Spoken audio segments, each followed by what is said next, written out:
Good morning, all of you. How are you? Hope you all are fine. Today we will do fire insurance topic. Fire insurance. What is fire insurance?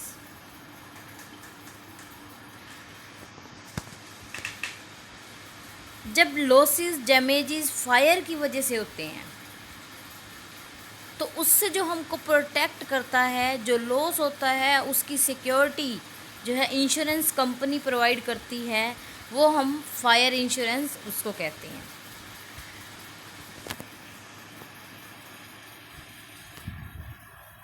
The above words by Lord Brooke point out on an important feature of fire. This means that till the time man has control over fire, many advantages can be taken out of it. On the other hand, अगर person control में कर लेता है fire को तो वो हर तरह के लॉस से बच जाता है. ऑन द अदर हैंड अगर हम दूसरी बात देखें कि as soon as fire goes out of control of man, nothing can be as dangerous as it. Within movement, property of lakh crore of change into ashes. राख में बदल जाता है सब कुछ. The only medium available to get securities fire insurance. तब वहाँ पर क्या है, फायर इंश्योरेंस जो है वो सिक्योरिटी प्रोवाइड करता है.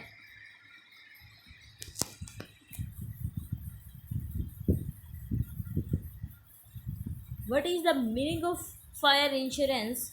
Insurance contract in which the insurance company in exchange of a fixed premium promise the insured to compensate if the property of the insured get damaged due to fire till a specified time period. एक specified time period के लिए insurance company एक premium लेने पर इसको पे करती है. अगर कोई लॉस होता है तो इंश्योरेंस कंपनी जो है वो कंपनसेट करती है. नेक्स्ट हमारा है क्या, definition according to Indian fire insurance Act 1938. In addition to the other insurance, fire insurance is that insurance contract which take place against fire and such other risks which are mentioned in the fire insurance contract. एक ऐसा contract है जो कि एक कुछ premium पे करके जो है पे किया जाता है, जिसका रिस्क जो है वो दूसरे को ट्रांसफ़र कर दिया जाता है. नेक्स्ट है हमारा nature of fire insurance. First है क्या, the following are the main point of nature और प्रैक्टिसिक ऑफ फायर इंश्योरेंस. सबसे पहले हमारा है रिटन कॉन्ट्रैक्ट. फायर इंश्योरेंस जो है एक रिटन कॉन्ट्रैक्ट होता है, मीन्स लिखित में सारी बातें लिखी होती हैं दोनों पार्टीज़ के बीच में. दोनों पार्टीज़ यहाँ मतलब कहने का मतलब है यहाँ पर टू पार्टीज़ होती हैं, एक इंश्योरर होता है और एक इंश्योर्ड होता है. इंश्योरर जो इंश्योरेंस कराता है, इंश्योर्ड जो इंश्योरेंस करता है. Repayment of sum assured is not necessary. The one characteristic of fire insurance is the insurer pay the sum assured to be insured only when the insured has suffered some loss due to fire. अगर person का loss, उसने अगर insurance मान लीजिए 3 लाख रुपये का कराया है लेकिन लॉस को उसको सिर्फ 50,000 रुपये का है फायर से, तो पूरी सम एश्योर्ड रीपेमेंट नहीं की जाएगी. कितनी की जाएगी, जितने का लॉस हुआ है. If there is no loss of property due to fire during the period of insurance, no payment will be made to be insured. तो अगर बीच में कोई लॉस नहीं होता है और 1 ईयर के लिए आपने इंश्योरेंस करा रखा था और वो 1 ईयर कंप्लीट हो गया और आपको लॉस नहीं हुआ, फायर नहीं लगी कहीं, तो वो आपको अमाउंट नहीं मिलेगी. नेक्स्ट हमारा पॉइंट है पीरियड ऑफ इंश्योरेंस. इंश्योरेंस का पीरियड जो है हमेशा 1 ईयर का रहता है. इसमें क्या है, इंडेमिनिटी का ही कॉन्ट्रैक्ट होता है, मतलब कि जो लॉस होगा, क्षतिपूर्ति होगी, जो डैमेज होगा उसका लॉस जो है जांच कर उसके अकॉर्डिंग अमाउंट दे दी जाएगी. यहाँ पर इन्वेस्टमेंट का कॉन्ट्रैक्ट नहीं होता है जैसा कि लाइफ इंश्योरेंस के केस में होता है. लाइफ इंश्योरेंस के केस में इंडेमिनिटी एंड जो ये हमारा है इन्वेस्टमेंट दोनों का पॉइंट रहता है, लेकिन यहाँ पर इंडेमिनिटी का रहता है. अगर आपने का लॉस नहीं होता है तो अमाउंट नहीं मिलती है, और अमाउंट कितनी मिलती है, रेशियो के अकॉर्डिंग. जैसे कि fire insurance is a contract of indemnity. This means that the insured can not be benefited from fire insurance, he can not take compensation more than the sum assured. For instance, a person get his shop insured for rupees 50,000. After some time, his shop catches fire. The fire causes him a loss of 30,000. The insurance company will compensate him for his actual loss 30,000. If the loss is for 70,000, the insurance company will pay him 50,000. मतलब कि जितने का loss होगा company उतना पे करेगी, और last कितना पे करेगी, जितने तक का प्रीमियम की पहले ही डिसाइड हो रखा है. जैसे कि इन्होंने इंश्योरेंस कराते टाइम 50,000 का डिसाइड किया था, लॉस 30 का हुआ तो 30 मिलेंगे, 50 नहीं मिलेंगे. और अगर लॉस 50 का हुआ, 70 का हुआ तो 50 मिलेंगे, क्योंकि पहले ही कहा गया है. नेक्स्ट हमारा पॉइंट है ओनली प्रोटेक्शन एलिमेंट. तो यहाँ पर सबको क्लियर है प्रोटेक्शन एलिमेंट की ये प्रोटेक्ट करता है, यहाँ पर इन्वेस्टमेंट का एलिमेंट नहीं होता है. नेक्स्ट हमारा use of word insurance. Insurance word जो है इसी के लिए यूज़ किया गया है, क्योंकि insurance is use of this word high significance the compensation only in case of loss. Assurance का मतलब होता है आश्वासन देना एक तरह से, चाहे आपके लॉस हो चाहे ना हो, दोनों पे तरफ से हम अमाउंट पे कर देंगे आपको, जैसा कि लाइफ इंश्योरेंस के केस में होता है. लेकिन इंश्योरेंस वर्ड इसी के लिए यूज़ किया जाता है कि आपको लॉस की कवर कर दिया जाएगा. नेक्स्ट है surrender value. In fire insurance, if the fire insurance policy is cancelled before the period of maturity, किसी वजह से कैंसिल हो गया था मैच्योरिटी पीरियड पूरा होने से पहले, तो कोई रिफंड नहीं की जाएगी मनी, क्योंकि पहले से ही वो कैंसिल हो चुकी है. तो इसीलिए यहाँ पर इंश्योरेंस पॉलिसी जो है वो ज़ीरो सरेंडर वैल्यू रहेगी. नेक्स्ट है हमारा पर्सनल कॉन्टैक्ट. तो यहाँ पर ये चीज़ भी है कि इंश्योरेंस कंपनी जो है वो ये कहती है कि पर्सन जो है उसका करैक्टर ठीक होना चाहिए, उसको चेक केयरफुली करना चाहिए. जो भी इंश्योरेंस करने वाला पर्सन है वो कंपनी जो है वो क्या करेगी, इंश्योरर का जो इंश्योरेंस करवा रहा है वो अपना उसको पर्सनल कॉन्टैक्ट में होनी चाहिए. अगर कोई पर्सन करैक्टर लेस है तो उसका इंश्योरेंस नहीं करना चाहिए. ऐसा आता है कहने में कि अगर पर्सन करैक्टर लेस है तो उसको कोई अपनी परवाह नहीं है कि इज्जत की, तो वो तो खुद भी आग लगाकर क्या है डैमेज के लिए क्लेम कर सकता है. तो इसीलिए इंश्योरेंस कंपनी की जो कहती है कि पर्सनल कॉन्ट्रैक्ट हो और पर्सन करैक्टर वाइज अच्छा हो, विद करैक्टर लेस पर्सन का जो है उसका पेमेंट करने में कंपनी जो है मना कर सकती है. नेक्स्ट हमारा type of fire insurance policy. Fire insurance policy के टाइप है जैसे कि एवरेज पॉलिसी, वैल्यूड पॉलिसी. तो एवरेज पॉलिसी क्या कहती है, under this policy average of sum assured and sum not assured is considered to calculate compensation.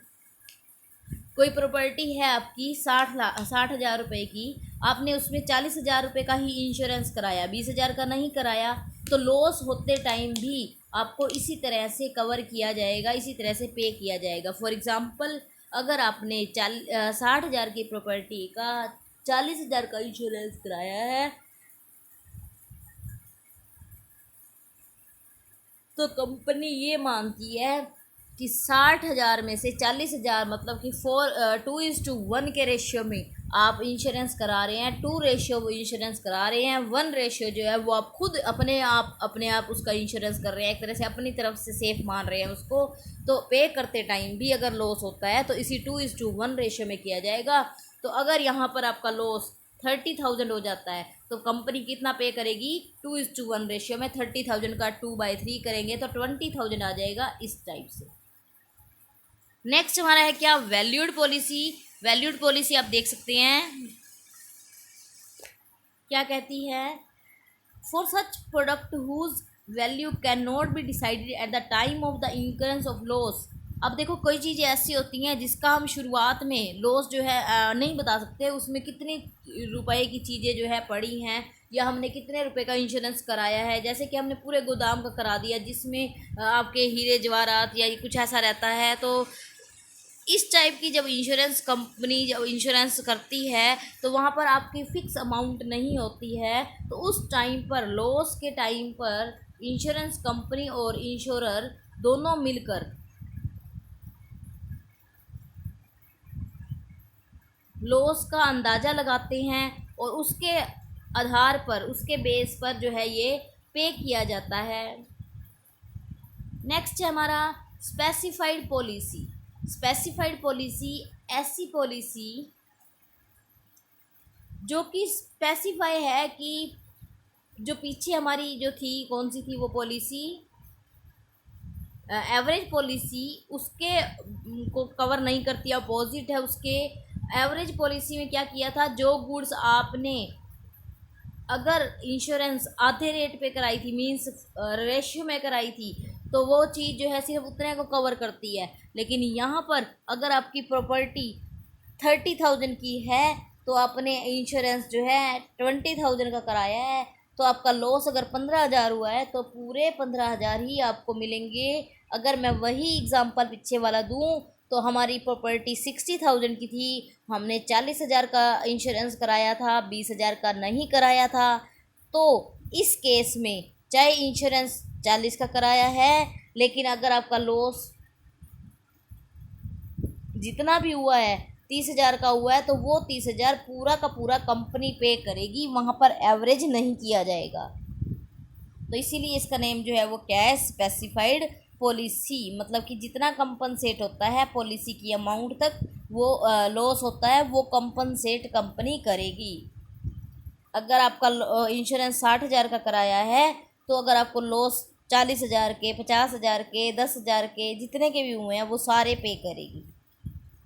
अगर आपने प्रॉपर्टी आपकी 60,000 की, इंश्योरेंस 40,000 का, तो भी 60,000 रुपये वाली पॉलिसी पर, 60,000 वाली प्रॉपर्टी पर 40,000 रुपये की पॉलिसी तक का 40,000 का सारा लॉस कंपनी पे करेगी। नेक्स्ट है हमारा क्या, ओपन एंड ऑन, ओपन और फ्लोटिंग पॉलिसी। ओपन पॉलिसी है जहाँ गुड्स जो है डेली बेसिस पर आती हैं, जहाँ पर गुड्स की पॉलिसी क्वांटिटी जो है वो चेंज होती रहती है। आज गोदाउन में गुड्स आ गई, फिर शाम को चली गई, उसमें से कुछ बच के रह गई, तो इस तरह से कुछ फिक्स नहीं रहता कि कितनी गुड्स जो है वो पड़ी हैं उसमें। तो यहाँ पर any damage to the goods kept in godown और duly insured then the insurance company compensate for the loss. तो इसी को हम कहते हैं ओपन और फ्लोटिंग पॉलिसी। कंप्रीहेंसिव पॉलिसी, यहाँ पर खाली फायर की बात नहीं आती है, हर चीज़ की बात आती है। लॉस चाहे किसी भी चीज़ से हो रहा हो, किसी भी टाइप का डैमेज हो रहा है, उस सब के लिए कंपनी पे करेगी, चाहे वो थेफ्ट से हुआ हो, चाहे फायर से हुआ हो, चाहे बाढ़ आने से हुआ हो, किसी भी टाइप से। एडिशनल रिस्क पॉलिसी और excess policy. Additional risk policy जो है ये ओपन, जो हमारी ओपन पॉलिसी है इसी के से रिगार्डिंग है, क्योंकि ओपन पॉलिसी में कभी गुड्स हो सकती हैं गोडाउन में, कभी नहीं हो सकती हैं, तो कुछ एक्चुअल पता नहीं रहता है। तो इसीलिए इसमें दो पॉलिसी ली जाती हैं, एक होती है मिनिमम स्टॉक की पॉलिसी और दूसरी होती है एक्सेस पॉलिसी, या फिर ओरिजिनल रिस्क पॉलिसी कह सकते हैं हम इसको। मिनिमम लेवल ऑफ स्टॉक तक जितना रहता है, और एक्स्ट्रा स्टॉक कभी कभार ही रहता है, तो एक्स्ट्रा स्टॉक के लिए अलग से पॉलिसी ली जाएगी, एक्स्ट्रा इंश्योरेंस पॉलिसी। तो इसको ही हम कहते हैं, दो सेकंड पॉलिसी को एडिशनल रिस्क पॉलिसी। नेक्स्ट है हमारा consequential loss policy. Consequential loss policy क्या कहती है, not only the actual damage but also any other laws arising out of the damage is compensated. मतलब मान लीजिए आपकी गोदाउन में या कहीं पर आपके बिजनेस में आग लग गई है, तो उसके बाद आपका बिजनेस तब तक आप नहीं कर पाते हैं जब तक कि वो दोबारा से सही से सेटअप ना कर लिया जाए। तो इसमें इंश्योरेंस कंपनी पर्सन को क्या क्या पे करती है, एक तो जो लॉस हुआ वो पे करती है। अब जब से वापस खड़ा करने पर जितने दिन उसकी एम्प्लॉयमेंट रोजगार जा रहा है, वो भी उतने दिन का जो सैलरी या जो भी वो कमाता था प्रॉफिट, एक तरह से वो भी जो है पे किया जाता है। क्लोजिंग डाउन टाइम में जो उसको प्रॉफिट का लॉस हो रहा है वो भी कंपनी के द्वारा पे किया जाता है। यह है कॉन्सिक्वेंशियल लॉस पॉलिसी। फिर है रेनस्टेटमेंट पॉलिसी। इस पॉलिसी में कंपनी पे करती है amount required for reinstating the damage property. Next है हमारी ब्लैंकेट पॉलिसी। ब्लैंकेट पॉलिसी में कंपनी जो है फिक्स और करंट, मतलब कि आपके उसमें जितनी भी प्रॉपर्टी पड़ी है, चाहे वो फिक्स है, चाहे करंट है, चाहे कुछ भी, तो उन सब के लिए एक अकेली पॉलिसी जब ले ली जाती है, जैसे कि डेटर्स हैं, अब डेटर्स से पैसा नहीं मिले तो लॉस हो सकता है, तो वहाँ पर भी ये ब्लैंकेट पॉलिसी जो है काम करती है। नेक्स्ट है हमारा transit policy. When goods are sent from one place to other, if there are chances of incurrence of loss due to the fire in transit, the transit policy is taken. रास्ते में आने जाने पर डर लगा रहता है कि कहीं आग ना लग जाए, तो वो भी कवर किया जाता है इसमें। नेक्स्ट है हमारा मेराइन इंश्योरेंस। मेराइन इंश्योरेंस जो है वो समुद्र से रिलेटेड है। जब हम समुद्री जहाज़ों से, शिप से एक स्थान से दूसरे स्थान तक सामान को ले प्रोवाइड करते हैं, लेकर जाते हैं, तो उन चीज़ों के लिए रास्ते में जहाज़ डूब ना जाए, या फिर वो जो हमारा माल है वो पानी लगने से ख़राब ना हो जाए, या रास्ते में कहीं चोरी ना हो जाए, तो इन सारी चीज़ों से, या फिर जहाज़ में ही आग ना लग जाए, इस सब के लिए जो है मेराइन इंश्योरेंस कराया जाता है, जो कि शिप से रिलेटेड है। It starting with insuring the ship going to Britain from Italy. Britain से इटली जाने के लिए पहली बार कराया गया था, जो कि यूज हुआ था लार्ज स्केल पर 1774 में लंदन में। Marine insurance is very important and modern marine trade. Risk is also very high in marine trade. Marine insurance provide protection arising out of the risk due to marine trade. तो marine trade करते समय जो भी risk होता है उन सब को कवर करता है मैराइन इंश्योरेंस। तो मैराइन इंश्योरेंस का मीनिंग क्या है देख लेते हैं। It refer to that insurance in which the insurer promise the insured to compensate for the loss if any case by the marine perils. तो रास्ते में मैराइन की वजह से या मैराइन के जो भी लॉस हो रहे हैं उसको ये एक इंश्योरर कम पर्सन को जो इंश्योरेंस करा रहा है, इंश्योर्ड कंपनी जो है वो पे करती है एक प्रीमियम पे करने के बदले में। तो according to marine insurance act the business of effecting contract of insurance upon the vessels any descripting including cargo, freight and other interest which may be legally insured. तो इसमें कार्गो मतलब जहाज़ का, फ्रेट का, भाड़े का, और अदर इंटरेस्ट उसका भी इंश्योरेंस कराया जाता है। तो सबसे पहले इसमें सब्जेक्ट मैटर देख लेते हैं हम। क्या है हमारा cargo insurance. Goods being carried by marine ship, जो भी गुड्स जहाज़ के थ्रू जहाज़ में रखी गई हैं, मीन्स जहाज़ में जो भी गुड्स पड़ी हैं वो कार्गो कही जाती हैं। These goods are insured against risk of voyage,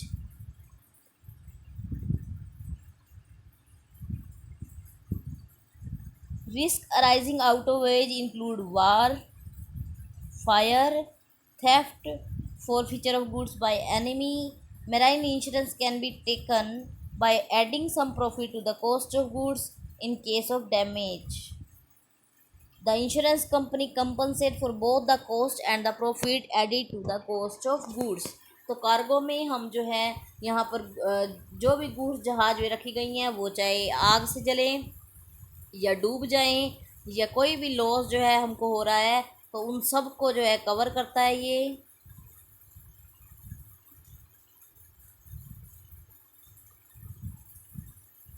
इसके अलावा हम ये भी कह सकते हैं कि गुड्स की खाली कॉस्ट प्राइस पर नहीं, वो प्रॉफिट जो उसको मिलने वाला था उसको भी बीच में ऐड कर सकती है।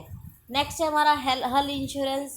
शिप इज़, इसमें क्या होगा, हल में जो शिप है वो भी इंक्लूड हो जाएगा कार्गो में, तो उसको भी इंक्लूड करने के बाद जब हम बात करते हैं कार्गो प्लस शिप तो हल इंश्योरेंस का आ जाएगा। ये एक पर्टिकुलर स्पेसिफाइड पीरियड के लिए या फिक्स पीरियड के लिए हो सकता है, या पर्टिकुलर एक जो भी ट्रांजिट हो रही है उस पर्टिकुलर के लिए भी हो सकता है। फ्रेट इंश्योरेंस, फ्रेट इंश्योरेंस भी होता है। फ्रेट इंश्योरेंस क्या होता है, जो जहाज वाली कंपनी को सामान को इधर से उधर ले जाने का भाड़ा मिलता है वो भी कई करोड़ों में होता है, और वो अगर पर्सन एग्रीमेंट जिसके साथ हुआ है वो पे कर देता है तो ठीक, अगर नहीं पे करता है, कई बार ऐसे होता है कि सेफली उसकी गुड्स जो है वहाँ नहीं पहुँच पाई तो इसलिए वो पे करने से इनकार कर देता है, तो क्या होता है कि उस एग्रीमेंट जो हुआ था उनके बीच में अगर वो उसको फुलफ़िल नहीं करते हैं उस एग्रीमेंट को, तो जो लॉस इस कंपनी को हो रहा है भाड़े का, फ्रेट का, तो वो उसके लिए इंश्योरेंस कराता है कि कल को वो इंश्योरेंस ना वो भाड़ा फ्रेट ना मिले तो उसका तो काफ़ी लॉस हो गया, क्योंकि वो इतने करोड़ों में एक जहाज़ को इधर उधर ले जाने में लगती है, या फिर लाखों रुपीस जो है खर्च होते हैं, तो वो लाखों रुपीस जो है वो उसका बहुत बड़ा लॉस माना जाता है। तो इसलिए इंश्योरेंस कंपनी अपने फ्रेट का इंश्योरेंस सिक्योरिटी के लिए कराती है। नेक्स्ट है liability insurance. Liability insurance, the insurance which is taken for damage to the third party and the compensation being payable for the damage is known as liability insurance. Third party और compensation जो भी हुआ है, for example, if one ship collide with another and the first ship is required to pay compensate to the second, then this compensation can be charged from the insurance company if a liability insurance has been taken. अब एक person दूसरे की ship की बात कर रहा है, one ship collide with another, first ship को कुछ कंपनसेट हो गया तो वो सेकंड पर ब्लेम कर सकता है। तो इंश्योरेंस कंपनी जो है वो इस टाइप के इंश्योरेंस भी करते हैं कि अगर कोई पर्सन की लाइबिलिटी बनती है तो वो भी पे कर दिया जाता है। जैसे कि रास्ते में कोई डैमेज हो जाए तो दो जहाज़ मिल गए, अब लॉस किसका हुआ? जिसका सामान था। तो वहाँ पर पे कौन करेगा? तो उन दोनों के बीच में जो है एग्रीमेंट होने के बाद इस तरह से कभी भी अचानक से लाइबिलिटी किसी की भी बन सकती है, तो उसके लिए पे जो है करने में जब प्रॉब्लम आती है उससे बचने के लिए लाइबिलिटी इंश्योरेंस कराया जाता है। नेक्स्ट है हमारा principle of insurance, marine insurance के प्रिंसिपल। तो पहले तो इंश्योरेबल इंटरेस्ट होना चाहिए। इंश्योरेबल इंटरेस्ट कब होना चाहिए? इन मेराइन इंश्योरेंस के केस में must have the insurable interest in the property insured. Interest must be present at the time of damage. दोनों टाइम पर होना चाहिए, जब इंश्योरेंस कराया गया है और जब पर्सन जो है जो भी डैमेज हुआ है तब भी। Insurable interest here means if the goods reach the destination safely there are off is profit, if it does not there is loss. अगर गुड्स डेस्टिनेशन पर सही से पहुंच गई हैं तो वो प्रॉफिट होगा आपको, अगर नहीं पहुंची हैं तो लॉस हुआ है। तो marine insurance cargo can be sold during the insurance period along with the cargo. Insurance policy will also be transfer to the buyer. तो जो भी गुड्स मान लीजिए मैंने सेल कर रही थी, तो मैंने सेल करते टाइम जापान में गुड्स भेज दी थ्रो शिप, तो जापान में भेजने तक जब तक वहाँ पहुँच नहीं जाती तब तक मेरा उस पर था। तो आगे जो है परचेज करने वाला पर्सन जो है गुड्स पहुँच गई तो वहाँ पर जो है उसका इंटरेस्ट बन जाता है। तो वहाँ पर जो है मैं इसका ट्रांसफ़र कर देती हूँ इंश्योरेंस का, तो वो कहा जाएगा कि इंश्योरेबल इंटरेस्ट जो है वो दोनों टाइम रहा। मतलब कि मैंने सेल किया तब इंश्योरेंस कराया और वहाँ सेफली पहुँच गया, तो वहाँ पर इंटरेस्ट किसका होगा? अब उस पर्सन का। तो वहाँ पर उसको मैं ट्रांसफ़र कर दूँगी। तो इस तरह से इंश्योरेबल इंटरेस्ट जो है वो ट्रांसफ़र किया जाता है बायर को। That is why it is said that insurable interest in marine insurance is necessary at the time of damage. Following have the insurable interest in marine insurance. तो यहाँ पर ध्यान देंगे क्या है? Owner of ship in he ship, owner का रहेगा अपने शिप में, पैसेंजर का रहेगा अपनी गुड्स में, एम्प्लॉयज़ का रहेगा अपनी सैलरीज में, ओनर का रहेगा गुड्स में। तो इसी तरह से जो उधार में देने वाले पर्सन हैं तो उनका रहेगा मनी की सिक्योरिटी में, person who charge freight in that freight में। तो इस टाइप से अलग अलग इंटरेस्ट जो है वो उसमें हो सकते हैं।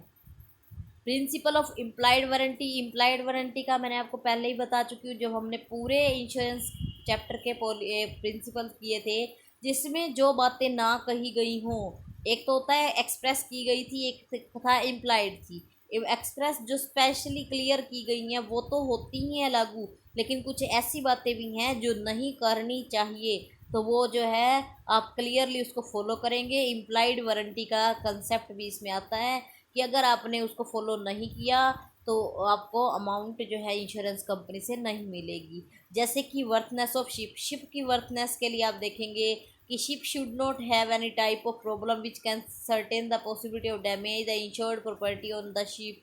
If the ship need a repair then it should be provided well before the commencement of voyage. अब शिप के लिए क्या ज़रूरी है कि उसको अगर वो रिपेयर करवाने की नीड है उसमें, तो रिपेयर करा लिया जाए, उसमें वेट नहीं किया जाए।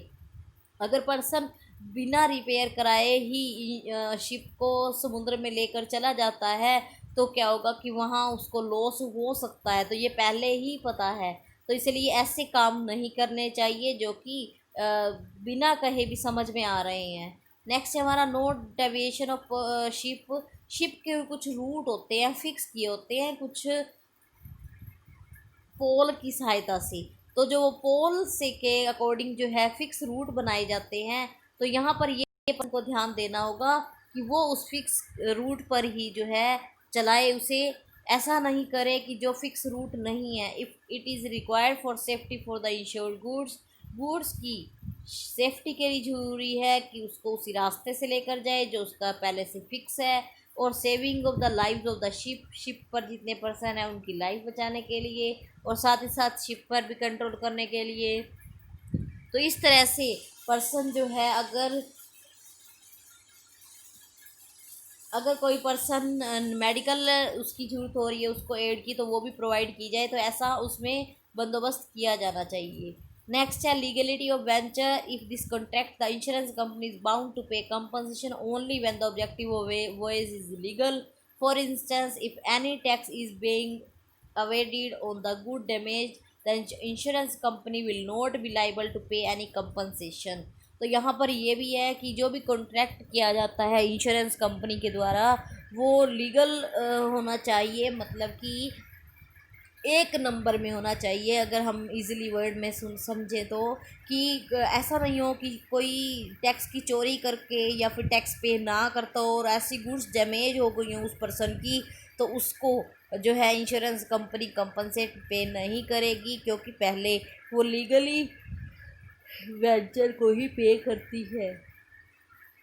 नेक्स्ट हमारा आता है लाइफ इंश्योरेंस और जनरल इंश्योरेंस में क्या डिफरेंस है।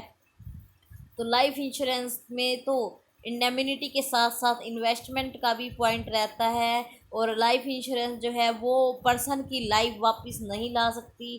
तो इंडेमिनिटी जो है नॉट ए कॉन्ट्रैक्ट है, तो यहाँ पर पर्सन की लाइफ वापस नहीं लाई जा सकती, लेकिन सामान जो जल गया है वो वापस लाया जा सकता है। ऑब्जेक्टिव क्या है इसके, financial problem of her his family को प्रोवाइड करना, कि उसको सिक्योरिटी प्रोवाइड करना, इसमें सिक्योरिटी प्रोवाइड करना सेफ्टी फॉर प्रॉपर्टी के लिए।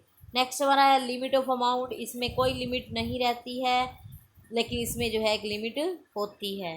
नेक्स्ट हमारा है प्रिंसिपल ऑफ सुब्रोगेशन। सुब्रोगेशन का मतलब है कि सौंप देना, जो जल गया माल, वो बचा हुआ जो भी राख है या जो भी चीज़ें हैं वो कंपनी को सौंप देना। यहाँ पर हम सौंप सकते हैं जहाँ पर जनरल की बात होती है, लेकिन लाइफ इंश्योरेंस में केस में हम किसी पर्सन की बॉडी को किसी को सौंप नहीं सकते। तो पीरियड की बात आती है। पीरियड जो है इसमें पूरा टाइम रहता है जब तक पर्सन जीवित रहता है, या उसके बाद जैसे भी रहता है, लेकिन यहाँ पर 1 ईयर ही रहता है। सेफ्टी इन्वेस्टमेंट, इसमें बहुत एलिमेंट होते हैं सेफ्टी के साथ साथ।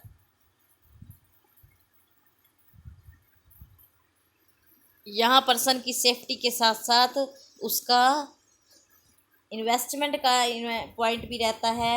इंश्योरेबल इंटरेस्ट की बात करें तो eight the time of taking the insurance policy लेने के टाइम पर जो है इंश्योरेंसएबल इंटरेस्ट होना चाहिए। लेकिन जनरल इंश्योरेंस के केस में अगर हम फायर की बात करें तो लॉस के टाइम होना चाहिए, लेकिन अगर हम उसकी बात करें कि मैराइन की बात करें तो दोनों टाइम होना चाहिए। तो इस टाइप से फायर के टाइम पर दोनों टाइम होना चाहिए, मैराइन के टाइम पर लॉस के टाइम होना चाहिए।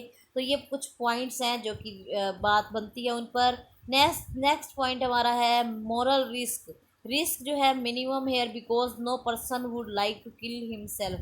कोई पर्सन जो है अपने आप को नहीं मारता है, तो यहाँ पर रिस्क जो है कंपनी के पॉइंट ऑफ व्यू से मिनिमम रहता है। लेकिन यहाँ जनरल इंश्योरेंस के केस में जानबूझकर लोग अपनी गाड़ी जला देते हैं इंश्योरेंस की अमाउंट देने के लिए, जानबूझकर लॉस कर लेते हैं अपना कि अमाउंट मिल जाएगी। यहाँ मोरल रिस्क जो है वो ज़्यादा रहता है। सरेंडर वैल्यू, यहाँ पर on cancellation of policy same sum money is refunded. अगर आपने बीच में कैंसिल करा दी तो जितनी मनी आप पे कर चुके हैं वो वापस मिल जाती है, लेकिन यहाँ नहीं मिलती है। तो ये चैप्टर होता है हमारा कंप्लीट। आज के लिए इतना ही। Thank you and bye bye, have a nice day.